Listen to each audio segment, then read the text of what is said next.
حضرت امام حسین کے رونے کی آواز آ رہی تھی تو آقا کریم علیہ السلام نے فرمایا کہ فاطمہ حسین کو چپ کرواؤ، اللہ تعالیٰ انا بقاءہ یوزینی، تو جانتی نہیں حسین کا رونا مجھے دکھ دیتا ہے۔ حسین ابن علی کو حضور رونے نہیں دیتے تھے، ان کو دکھی نہیں ہونے دیتے تھے، کیونکہ رسول اللہ صلی اللہ علیہ وسلم جانتے تھے کہ یہ کتنے دکھ سہے گا، کتنی تکلیفوں سے گزرے گا اور کتنے مصائب سہے گا۔ زمانے نے وہ گھڑیاں بھی دیکھی کہ حضرت حذیفہ بن یمان رضی اللہ تعالیٰ عنہ فرماتے ہیں کہ میں حضور کی خدمت میں نماز مغرب کی ادائیگی کے لیے حاضر ہوا، اور میں نے یہ اجازت خاص طور پہ اپنی ماں سے اس شرط پہ لی تھی کہ امی آپ مجھے اجازت دیں، میں حضور کی خدمت میں حاضر ہوتا ہوں، مغرب کی نماز بھی ادا کروں گا اور پھر حضور سے عرض کروں گا حضور میرے لیے اور میری ماں کے لیے بخشش کی دعا کر دیجیے۔ ماں نے اس شرط پہ اجازت دے دی اور میں حضور کی خدمت میں آ گیا، نماز مغرب ادا کی، سلام پھرا تو میرے دل میں آرزو تھی میں حضور سے عرض کروں حضور میرے لیے اور میری ماں کے لیے مغفرت کی بخشش کی دعا کر دیں، لیکن حضور عبادات میں، ذکر میں، نوافل میں ایسے مشغول ہوئے کہ میں آرزو رکھنے کے باوجود بھی عرض نہ کر سکا۔ خیر نماز عشاء کا وقت ہوا، اذان پکاری گئی، حضور مصلی پہ آئے، نماز پڑھی، سلام پھرا تو میرے دل میں پھر خیال آیا کہ ماں سے ایک نماز کی چھٹی لی تھی، نمازیں بھی 2 ہو گئیں، ماں نے جاتے پوچھنا ہے حضور سے میرے لیے اور اپنے لیے مغفرت کی بخشش کی دعا کروائی تھی تو کیا جواب دوں گا، اور حضور اٹھے اور کاشانہ اقدس کی طرف چل دیے۔ اب میرے دل میں یہ خیال رہ کے آ رہا تھا کہ ماں کو کیا جواب دوں گا، میں تو حضور سے بخشش و مغفرت کی دعا کروا ہی نہیں سکا۔ جب حضور چل پڑے تو غیر ارادی طور پہ میں بھی حضور کے پیچھے چل پڑا،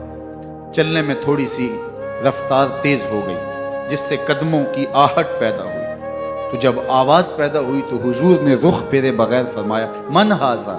میرے پیچھے پیچھے کون آ رہا ہے؟ پھر خود ہی کہا حذیفہ تو نہیں، تو میرا دل دھڑک رہا تھا، قلت نعم، میں نے کہا جی حضور میں حذیفہ ہوں۔ فرمایا ما حاجتوں کا غفر اللہ لکا ولأمکا، کیا کام ہے اللہ تجھے بھی بخش دے تیری ماں کو بھی بخش دے۔ اب جو کام تھا وہ جنبش لب سے پہلے ہی ہو گیا، یہاں تو لفظوں کا سہارا بھی نہیں لینا پڑتا، وہ بند لبوں کی بولیاں بھی سنتے ہیں۔ اقبال بولا ہے فروغت صبح آثار و دہور، چشم تو بھی نندائے ما فی الصدور، تیری نظر تو سینوں کے چھپے راز بھی دیکھتی۔ تو کہا ما حاجتوں کا غفر اللہ لکا ولأمکا، اللہ تجھے بخش دے تیری ماں کی بھی مغفرت کر دے، کیا کام ہے؟ اب جو کام تھا وہ تو ہو گیا۔ تو میرے حضور نے ارشاد فرمایا حذیفہ سنو،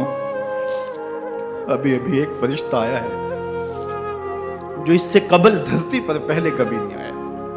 آج پہلی مرتبہ اللہ سے اجازت لے کے 2 کام کرنے آیا ہے، ایک تو مجھے سلام کرنے آیا ہے اور دوسرا خوشخبری دینے آیا ہے کہ آپ کی بیٹی فاطمہ جنتی عورتوں کی سردار ہے اور حسن اور حسین جنتی جوانوں کے سردار۔ ایک طرف یزید ناپاک میسون کا پلیت بیٹا اور ایک طرف محمد عربی کا نواسا، فاطمہ کے دودھ کا اثر، علی المرتضیٰ کے خون کی تاثیر، رسول اللہ صلی اللہ علیہ وسلم کے کندھوں پہ بیٹھنے والا۔ ایک دن حضور نے امام حسین رضی اللہ تعالیٰ عنہ کے ہاتھ پکڑ لیے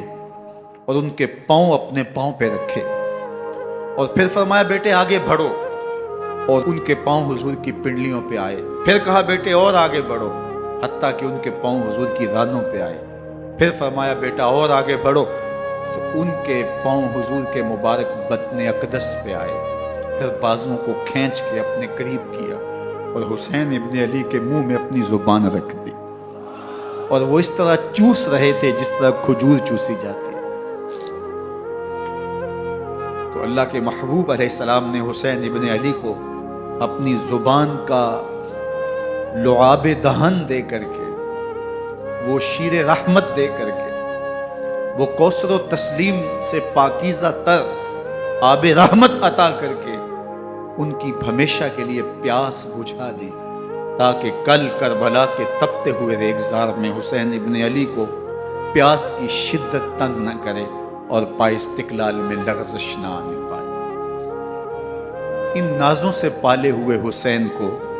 ان محبتوں سے پالے ہوئے حسین ابن علی کو امتحان بھی اتنے بڑے درپیش تھے۔ یاری تیری سونا پر ازمیشاں تیریاں اگ، سونا پرکھیا جامدہ ہے نال اگاں دے لگ۔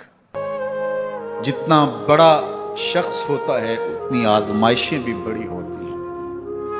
پیغمبر رحمت کی آغوش میں کھیلنے والا، حجرہ فاطمہ کا جانشین، مصلی رسول کا